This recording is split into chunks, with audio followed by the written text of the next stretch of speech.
안녕하십니까, 레필입니다. 6월 3일 두산에너빌리티 보도록 하겠습니다. 증시 먼저 보겠습니다. 코스피 1.25% 먼저 상승해서 2600포인트 돌파를 했고요. 정말 오랜만에 2600선을 넘어갔습니다. 코스닥은 0.5% 상승해서 868포인트로 마무리되었습니다.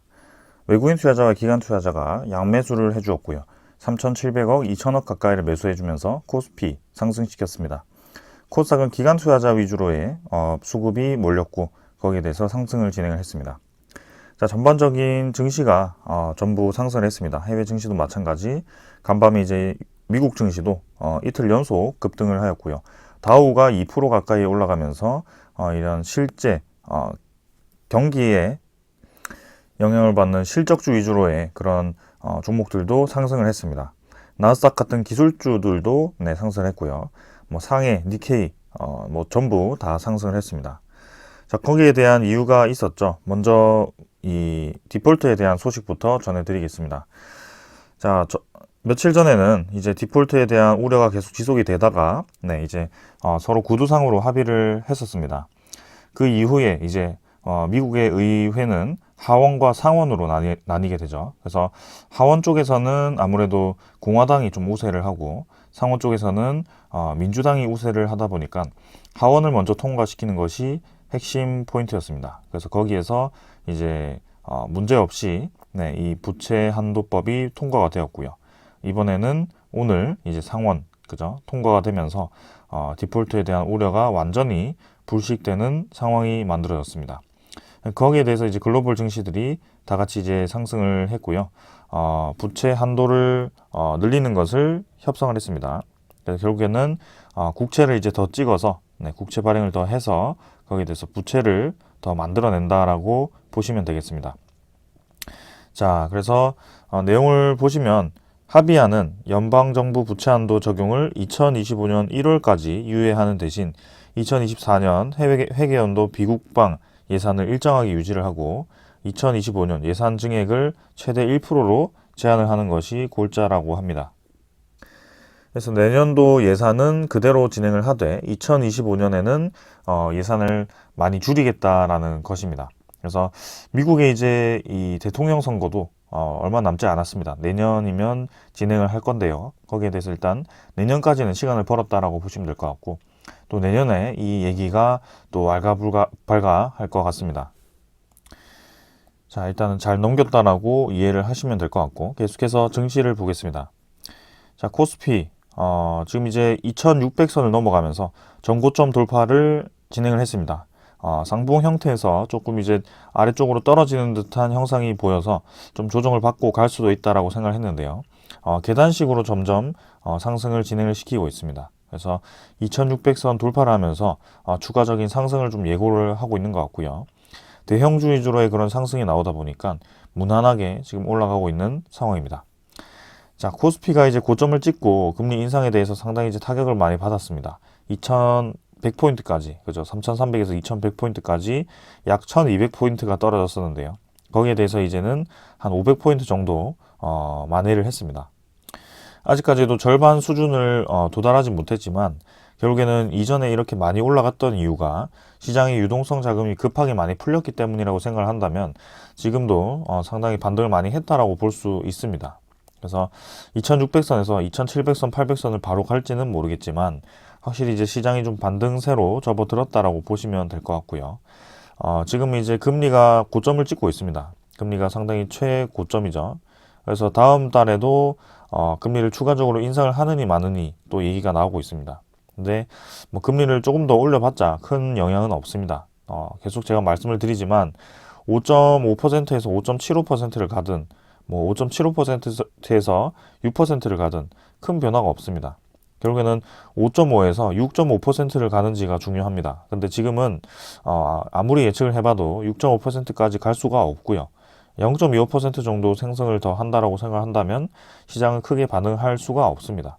그래서 이미 그런 부분들은 다 반영이 되었고 지금 시장이 오히려 반등을 한다라는 것 자체는 금리 인상은 이제 더 이상 영향을 주지 않는다는 겁니다. 그래서 금리가 인상을 멈추고 금리 인하를 하는 시대를 지금 반영을 하고 있다라고 보시면 될 것 같고요. 거기에 대해서 전반적인 이제 경기가 침체해서 이제 다시 시장의 유동성 자금이 풀리면서 살아날 거라고 시장에서 예측을 하는 것 같습니다. 자, 우리도 거기에 대해서 이제 준비를 하면 될 것 같고요. 미리미리 준비를 해 두었어야 합니다. 네, 그래서 계속해서 강조를 좀 드리고 있습니다. 외국인 투자자는 일찌감치 올해부터 우리나라 증시를 상당히 많이 매집을 했습니다. 크게 뭐 1조 이상 티나게 매집을 하지 않았지만 결국에는 이렇게 야금야금 매수를 하면서 이 누적 집계를 보면 지금 10조 이상을 매수를 했을 겁니다. 네, 그래서 상당히 많이 매수를 했고요. 기관 투자자는 오히려 뭐 매수 매도를 반복하면서 뭐 매집을 하는 느낌은 없었습니다. 그러나 삼성전자 같은 그런 대형주 위주로 이런 외국인 투자자가 유입이 계속 되고 있더라라고 말씀드립니다. 코스닥도 지금 이제 상승을 강하게 하고 있습니다. 생각보다 반등세가 저는 강하다라고 생각을 하고 있고요. 전고점을 쉽게 네, 이렇게 또 넘어가면서 전고점이라기보다는 네, 이렇게 봉 하나를 넘어가면서 계속해서 이제 또 상승 추세로 진입을 하고 있습니다. 고점 대비해서는 아직까지는 뭐 이 회복을 하기는 힘들지만 워낙 이전에 좀 강하게 올라갔다 보니까 네, 충분히 그럴 수도 있다라고 생각하고요. 결국에는 추세선을 그어 보았을 때는 저점을 계속 높이면서 코스닥이 이 증시를 이어가고 있습니다. 그래서 오버슈팅을 제외를 한다면 네, 지금도 뭐 무난하게 네, 우상향을 하고 있더라라고 보시면 되고요. 그리고 지금 2차 전지 관련 종목들이 다시 네, 미국의 그런 테슬라 종목 필두로 또 다시 한번 움직이고 있습니다. 그래서 그 종목들이 네, 이전에 정고점을 또 넘어갈지는 한번 살펴봐야 될 것 같고요. 정말 이제 그 산업에 대한 관심사와 그 수급이 상당히 많이 몰리면서 이 예상치보다 좀 더 강하게 진행을 하는 것 같습니다. 네, 일단은 월봉도 지금 진행이 되었고 기관 투자자, 외국인 투자자도 크게 지금 매도하지는 않고 조금씩 모아가고 있습니다. 그래서 여기에 대해서 한번 네, 살펴보겠습니다. 그 다음 환율이고요. 환율은 지금 1310원으로 진행이 되고 있는데요. 일단 최근 시간까지 제일 업데이트 된 것은 1306원입니다. 자, 그래서 환율이 이제 급락을 하고 있죠. 네, 아무래도 미국의 디폴트가 우려가 해소가 되다 보니까 급락을 하였습니다. 그래서 1320원대에서 바로 이제 1300원 아래로도 한번 찍고 올라왔는데요. 결국에는 환율은 계속 떨어지는 방향으로 진행될 것이다 라는 것이 저의 의견이었습니다. 그래서 6.8원 하락해서 지금 0.5% 떨어졌는데요. 고점을 이제 점점 낮춰가면서 진행될 가능성이 크다라는 것입니다. 그래서 최대로 보았을 때 이미 이제 피크를 찍었던 이 환율 봉을 보면 경험적으로 알 수 있습니다. 항상 피크를 찍고 안정화되는 방향으로 장기적으로 이동을 한 것을 알 수가 있습니다. 그래서 이번에도 마찬가지입니다. 1200원, 1100원으로 향할 가능성이 상당히 높다라는 것이고요. 이 환율이 큰 이 국가에 대한 위상이 변하지 않는 이상은 이렇게 계속 유지가 될 겁니다. 큰 변화가 생기면 어느 한 곳이 문제가 생길 수밖에 없기 때문에 전반적인 시장에서 네, 그 환율 방어에 나설 것이고요. 높아지면 낮은 쪽으로, 낮으면 높은 쪽으로 이제 방어를 하는 것이 이 국제 질서입니다. 네, 그렇기 때문에 환율은 1200원, 1100원, 네, 요 수준이 평균 수준이기 때문에 그 방향으로 계속 이동할 수밖에 없습니다. 자, 그래서 이 정도로 네, 환율까지 확인을 했고 지수 선물은 뭐 더 확인할 필요는 없을 것 같습니다. 아까 미국 증시 급등을 하면서 마무리했기 때문에 지수 선물은 다음 주 월요일에 한번 확인을 하고요. 채권 시장은 미국 국채금리 3.7%대 수준입니다. 그래서 환율은 떨어졌지만 국채금리는 유지하는 것이 아무래도 부채 한도 협상이 합의되면서 네, 부채가 발행이 되기 위해서는 국채가 먼저 발행이 돼야 되죠. 그래서 국채가 발행이 되면 국채 가격이 떨어질 수밖에 없고 국채 금리는 반대로 올라간다. 그래서 단기적으로는 이제 강세를 유지할 수 있지만 이 수준에서 네, 이 이상 수준에서 넘어가기는 쉽지는 않을 것 같다라고 말씀을 좀 드립니다. 그래서 오늘 이 정도로 네, 증시 관련 소식들 살펴보았고요. 우리의 가장 큰 우려였던 미국의 디폴트 이슈가 하나가 해결이 되었습니다. 그래서 이후에는 이제 그런 오펙에 대한 원유 감산 소식과 그 다음에 러시아 우크라이나 전쟁에 대한 구도라든지 뭐 그런 것들을 좀 살펴보면서 대응을 해보겠습니다. 자, 오늘 여기까지 하고 종목으로 넘어가겠습니다. 두산 에너빌리티 보겠습니다. 240원 상승해서 1.48% 상승했고요. 16,440원으로 마무리되었습니다. 오늘도 이제 코스피, 코스닥 모두 강세를 보였습니다. 증시가 상당히 빠르게 지금 반등을 하면서 2600포인트를 돌파를 했는데요. 두산 에너빌리티는 상대적으로 같이 상승을 하고 있긴 하지만 상승분이 조금 적은 것은 사실입니다. 그러나 조금씩 다시 밀어 올리면서 꾸준히 올라가는 방향으로 진행을 시키고 있기 때문에 조금 더 살펴보자라고 말씀을 드리는 거고요. 한번 기다려 보겠습니다. 시간의 거래는 평소처럼 거의 없었습니다. 2600주 마지막으로 거래되었고 16,460원 정도로 진행이 되었습니다. 그래서 넘어가도록 하고요. 일별 거래도 330만 주로 큰 변화 없이 진행이 되었습니다. 그래서 300만 주대로 계속 이제 거래량이 죽은 채로 진행이 되고 있고요. 네, 지금은 거래가 조금 더 힘이 실리면서 진행이 돼 주기를 한번 기다려 보겠습니다. 자, 그래서 오르락 내리락을 하면서 결국에는 이전의 고점을 이전 이 봉을 한번 지금 넘어선 상태거든요. 그래서 N자로 전형적인 N자로 반등하는 추세로 진입을 하고 있습니다. 그래서 61선 자체가 살짝 이제 내려오고 있지만 61선 무난하게 넘으면서 우리가 예상하는 이 얇은 구름, 음운과 양운 구름 사이 요 부분을 좀 치고 나갔으면 하는 바람입니다. 그래서 조만간 이제 그 결과가 나오지 않을까라는 생각이고요. 쌍바닥을 찍을 수도 있겠다라는 생각을 좀 했지만 우려와는 다르게 지금 반대로 21선을 타고 무난하게 지금 올라가는 분위기로 형성이 되고 있습니다. 증시에 대한 분위기가 좋다 보니까 전반적인 그런 코스피 상위 종목들이 같이 올라가면서 같이 상승을 좀 하고 있는 그런 상황입니다. 자, 이전에 급락을 하긴 했지만 거기에 대해서 일부분 지금 만회를 한 상황이고 그 이후의 움직임은 분명히 또 다르게 움직일 수 있기 때문에 이전에 항상 그려왔습니다. 네, 떨어뜨리고 바닥을 다지는 데까지는 시간이 오래 걸리지만 그 바닥을 다지고 끝나고 한 일주일 정도는 바짝 주가를 올리는 모습이 보였었기 때문에 그와 또 유사하게 진행을 시킬 것인지는 확실하진 않지만 한번 그 추세가 또 이어지는지 살펴보자라고 좀 말씀을 드리겠습니다. 그래서 그렇게 급등을 시켰던, 급등은 아닌 급등이죠 사실 그렇게 급등을 시켰던 게 이제 4번 정도가 있었고 마지막이 이제 5번째, 마지막이 될지도 모르겠습니다. 일단 5번째가 진행이 되는 그 시점을 다음 주 아니면 다다음 주 정도로 생각하고 한번 지켜보겠다라고 말씀드리겠습니다. 그래서 바닥 라인은 확실히 잡았고요. 네, 바닥은 찍은 것 같고 그럼 이제 바닥을 찍었으니 상단을 찍어야겠죠. 그 상단이 17,400원 정도고 17,400원을 어떻게 뚫고 나가는지 그리고 고점을 어떻게 넘어가는지 그런 것들 한번 계속 살펴보겠습니다. 자, 월봉은 6월 월봉 양봉으로 시작하면서 5월에 대한 음봉 길게 나왔던 거 꼬리 달고 월봉 입장에서 본다면 결국에는 21선, 20월봉선의 저항을 받으면서 점점 이제 옆으로 횡보를 하는 추세입니다. 저점을 이제 올렸고 옆으로 횡보를 좀 하면서 이제 거래량이 좀 나오면서 양봉을 좀 길게 뽑아줘야 되는 때가 아닌가라는 생각인데요. 한번 지켜보겠습니다. 그 다음에 이제 추세 다 보았고 투자자 수급 보겠습니다. 수급은 기관 투자자가 17만 5천 주 매수했고요. 외국인 투자자가 59만 8천 주를 매수하면서 오늘 양매수가 진행이 되었습니다. 전반적으로 증시 전체에 좀 이제 수급이 많이 들어왔기 때문에 충분히 있을 수 있다라는 생각이었고요. 외국인 투자자가 일단은 특이하게 5월 19일부터 지금까지 하루도 빠짐없이 매수를 진행해주고 있습니다.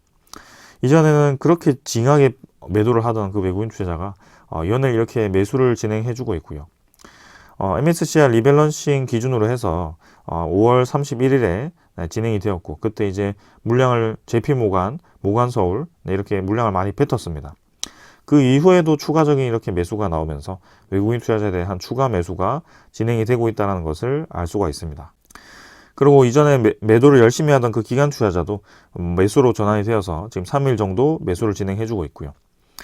금융투자 12만 9천 주 크게 매수를 했지만 지금 이전에 매도했던 것이 있기 때문에 크게 신경 쓰지 않고 넘어가고요. 보험도 거의 변화 없었고 투시는 최근에 확실히 3일 정도 매수해주면서 이전에 많이 매도하던 그 움직임이 사라졌습니다. 미국과 우리나라의 원자력 협력에 대해서 굉장히 부정적으로 생각하는 이 언론들이 있었고 거기에 대해서 이렇게 급락을 하는 분위기였습니다. 특히 투시 물량이 많이 나왔습니다. 그때 그래서 투자 신탁 쪽에서 물량을 다 쏟아내고 이제는 어느 정도 안정화를 찾았다라고 볼 수 있을 것 같고요. 연기금 투자자는 36,000주 정도 매수를 해주면서 이틀 정도 매수했지만 뭐 사실 다시 매도를 할 수도 있습니다.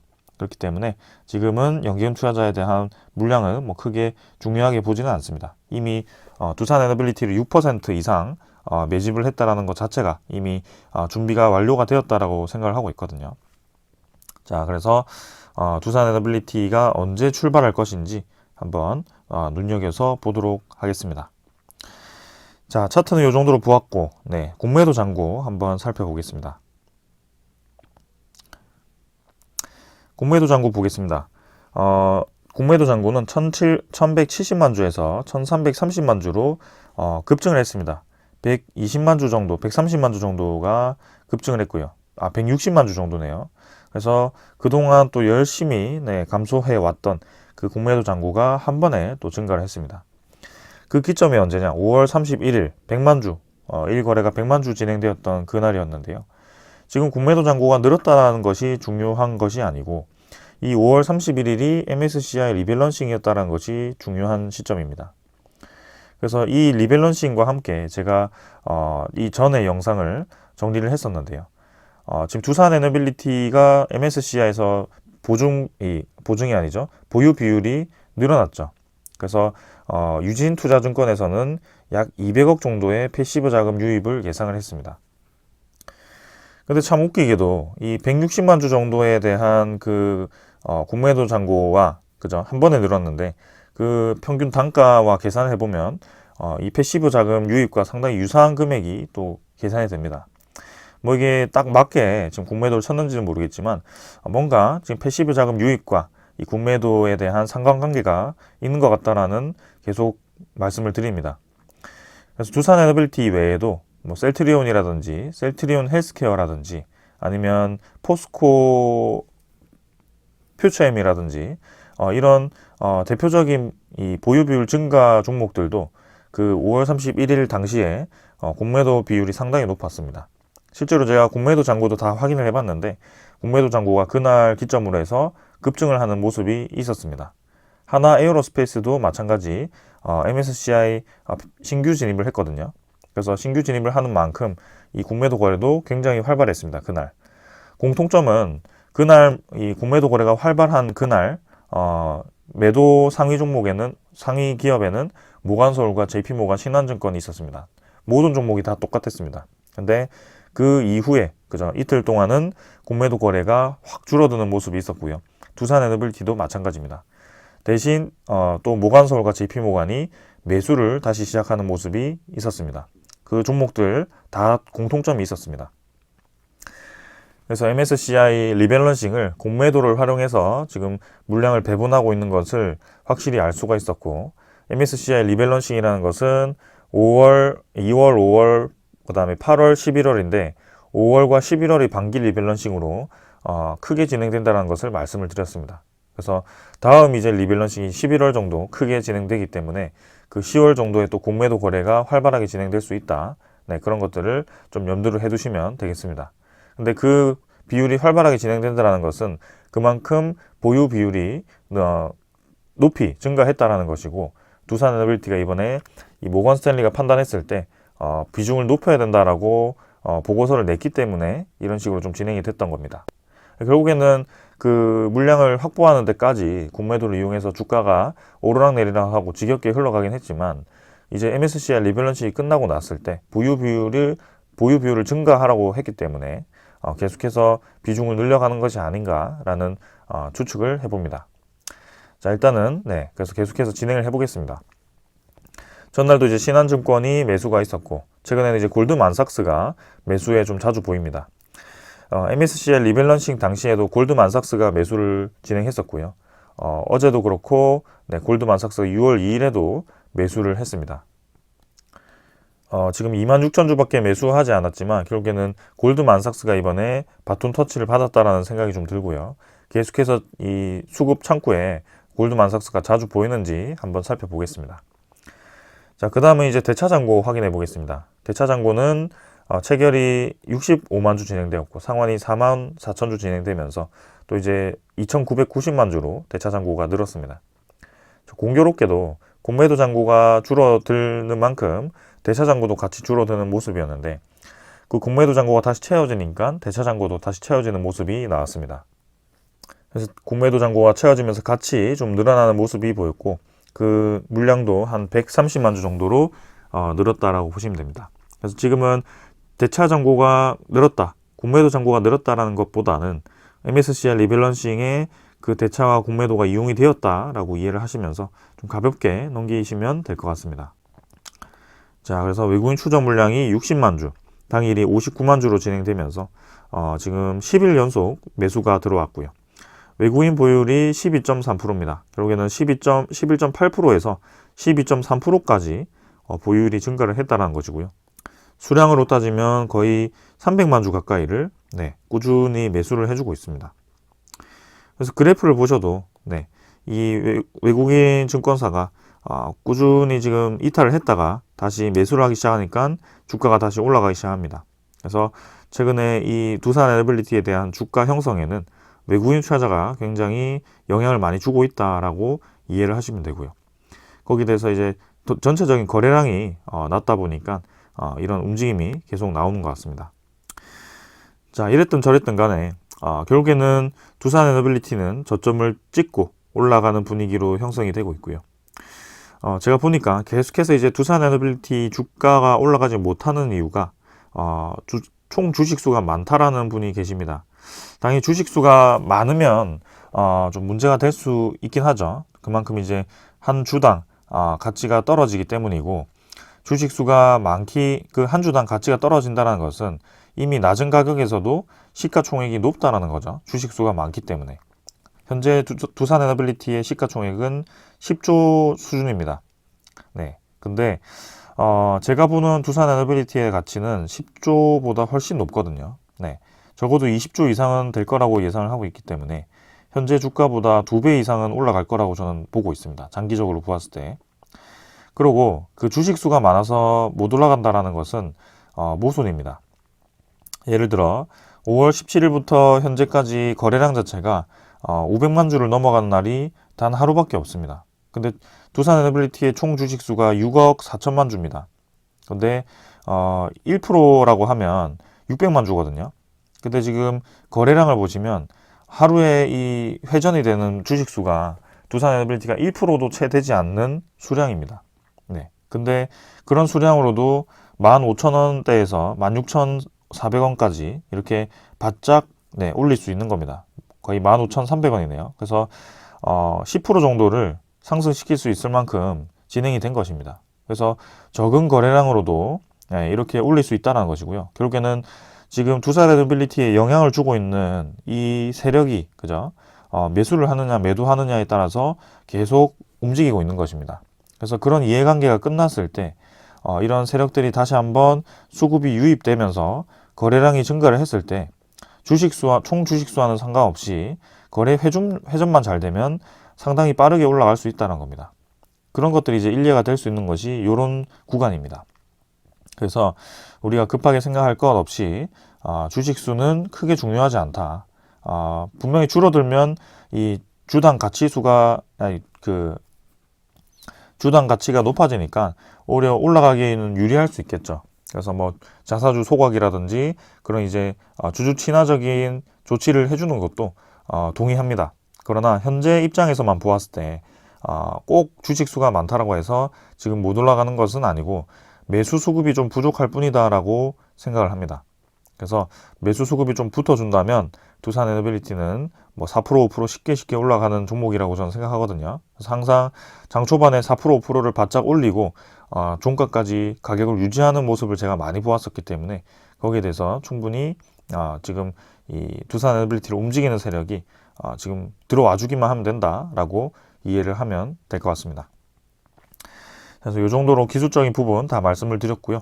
오늘 소식들 전해드리도록 하겠습니다. 자, 먼저 소식을 전해드리기 전에 지금 이제 미국의 부채 한도 협상이 잘 진행되면서 법안이 통과가 되면서 그동안 급락하고 있던 국제유가가 다시 상승을 하기 시작합니다.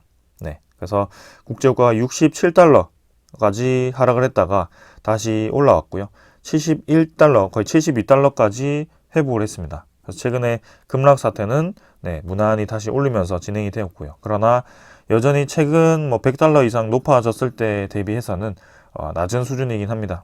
그래서 6월 초에 이제 또 오펙에 대한 그런 감산 협의가 진행될지에 대해서 또 촉각을 두고 있고요. 국제 유가가 또 $80로 향할 것인지 그런 것들을 한번 살펴보겠습니다. 그래서 국제 유가가 다시 또 오름세를 보인다라고 한다면 이런 재생에너지라든지 아니면 원자력 에너지라든지 그런 탈탄소와 그 다음에 이 에너지의 가격 변동에 영향을 받지 않고 그런 안정적으로 생산할 수 있는 에너지원을 찾게 될 수밖에 없습니다. 그래서 이런 상황이 벌어지면 SMR이라든지 그런 신재생 에너지는 유리할 수 있다라고 말씀을 드립니다. 그리고 IRA법에 이제 예산 축소가 없었기 때문에, 그죠? 이제 2024년에 예산 축소가 없었기 때문에 거기에 대해서 우려했던 이 신재생 에너지라든지 그런 새로운 투자에 대해서 축소하지 않고 그대로 진행한다라고 이제 발표가 되었죠. 그래서 관련 에너지 종목들이 같이 또 올라가는 모습이었습니다. 특히 하나솔루션, 태양광 쪽이 많이 힘을 받는 모습이었고요. 앞으로 이 에너지 관련 종목들도 다시 힘을 받을 수 있을 것으로 또 기대가 됩니다. 자, 그럼 계속해서 이제 두산 에너빌리티 소식을 전해드리면, 자, 미국과 이제 체코가 원전 실무 협상을 진행을 했다라고 합니다. 체코 원전은 또 우리나라가 상당히 이제 공을 들이고 있는 프로젝트인데요. 지금 이제 미국이 또 이제 체코와 이 밀월 관계를 형성하면서 또 이제 우리나라 전체적인 이 원전 수주에는 또 이제 발등에 불이 떨어지는 그런 상황이 벌어질 수 있다라고 또 생각을 합니다. 그래서 미국의 그런 우리나라 단독의 원전 수출을 또 견제를 하는 와중에 또 이렇게 세일즈를 펼치고 있다 보니까 또 한편으로는 또 우리나라가 고립될 수 있다라고 생각할 수도 있지만 우리나라와 미국이 이제 또 원전에 대한 협력을 진행한다라고 했을 때 이렇게 협상을 하고 나서 단독으로 진출하는 것이 아니고 미국도 그렇고 한국도 그렇고 서로 이제 단독으로 진행하기보다 제조 관련 입장에서는 우리나라의 힘을 빌린다고 했을 때 또 이제 좋은 협력 관계가 진행될 수 있지 않을까라는 생각입니다. 자, 그래서 내용을 보시면 미국의 에너지부 차관과 고위급 회담을 했다라고 하고요. 거기에 중요한 것은 이제 두산 스코다 파워가 포함이 되었다라는 것입니다. 두산 스코다 파워는 체코에 있는 두산 에너빌리티의 자회사고요. 주로 터빈을 생산하는 기업입니다. 네, 그래서 그런 두산 에너빌리티가 앞으로 이 자회사를 통해서 미국과 이제 협력을 하게 되었을 때, 앞으로 미국이 수주하는 그런 원전에 대해서 기자재를 납품할 수도 있다라는 또 이런 신호가 나왔고요. 좋은 저는 소식이라고 봅니다. 그래서 굉장히 의미가 있는 것이 미국이 수주를 해도 두산 에너빌리티는 한 다리를 걸칠 수 있는 그런 자회사도 있다라는 것이죠. 한국이 수주를 해도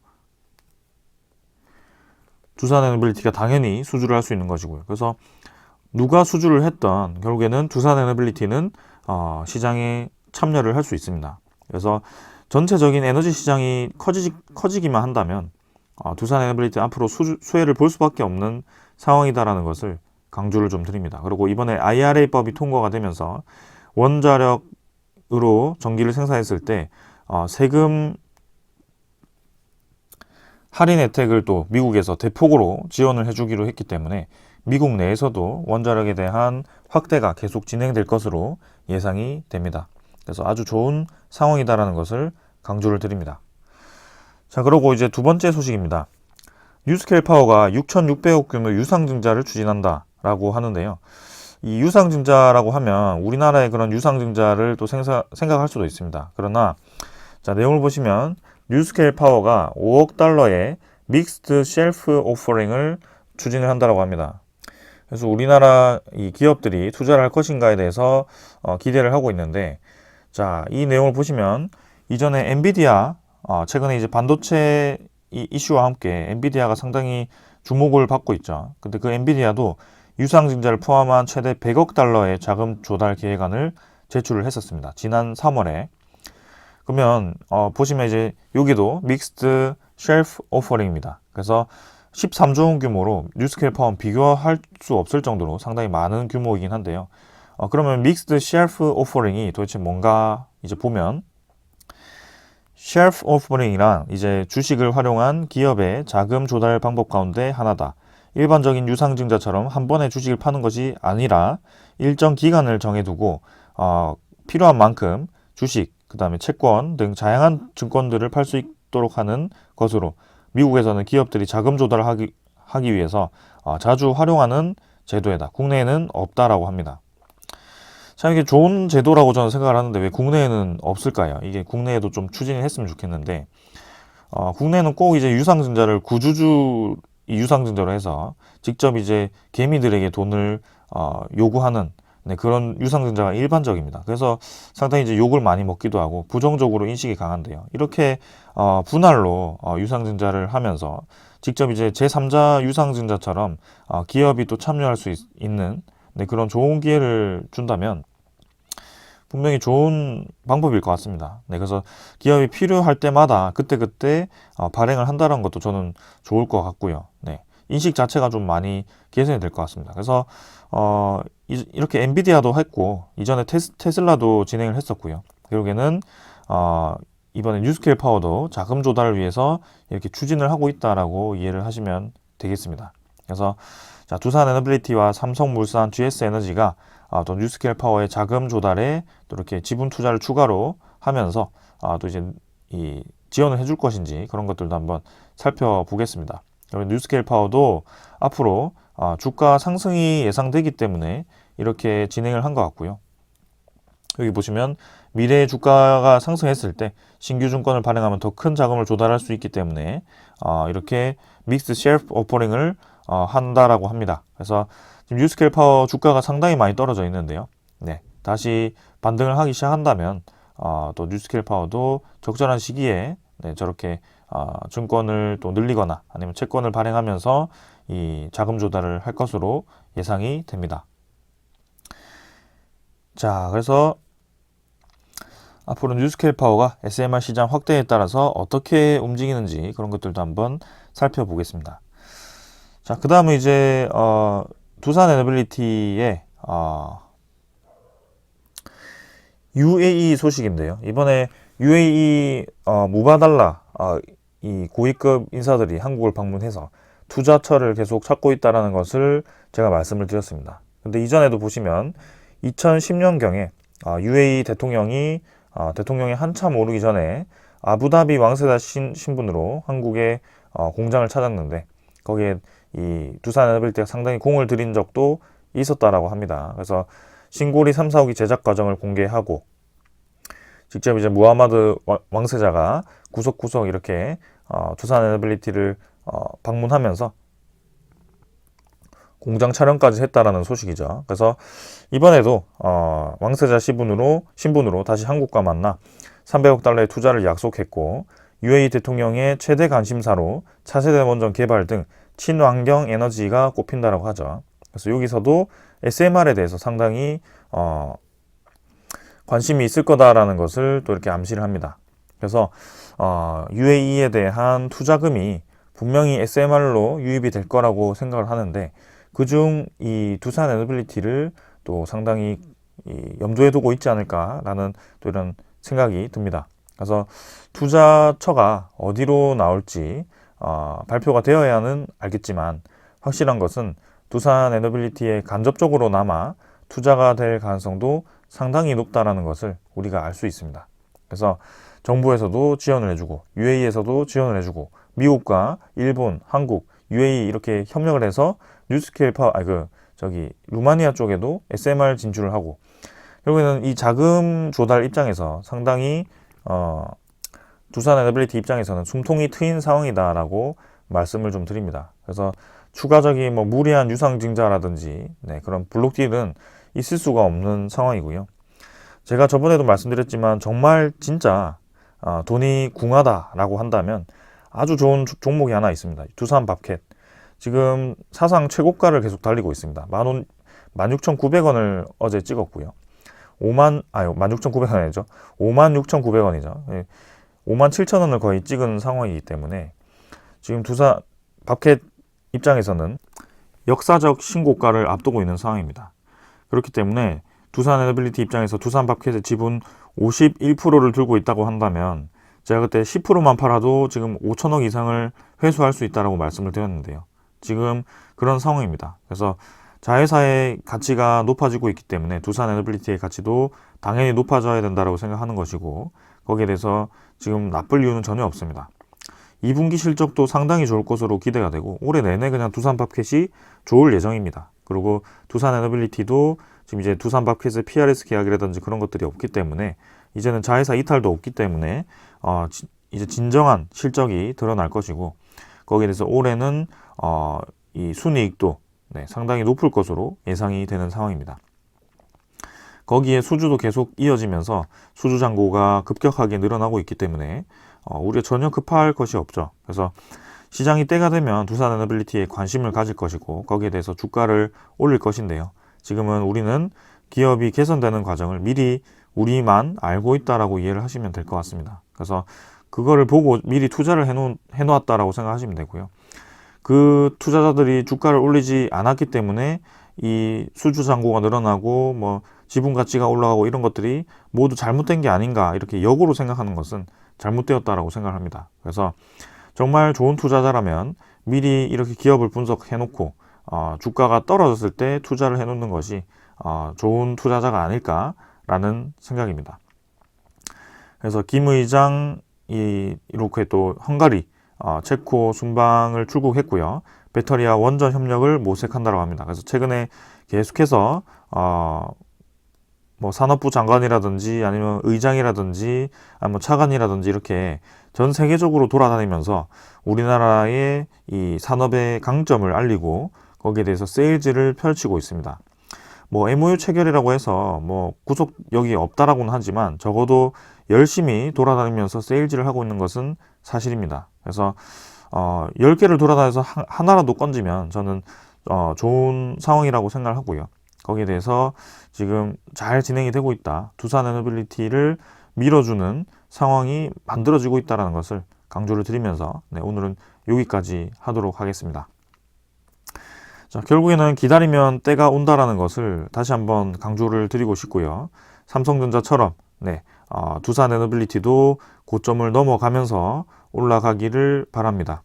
그래서 삼성전자도 이렇게 저점을 다지는 시간이 상당히 오래 걸렸기 때문에 그 이후에 이렇게 상승세가 나왔습니다. 두산 에너빌리티도 지금은 이런 수준이다라고 이해를 하시면 될 것 같고, 수급이 몰리면 이런 식으로 우상향을 시작할 것입니다. 자, 오늘 여기까지 하고 마무리하겠습니다. 감사합니다.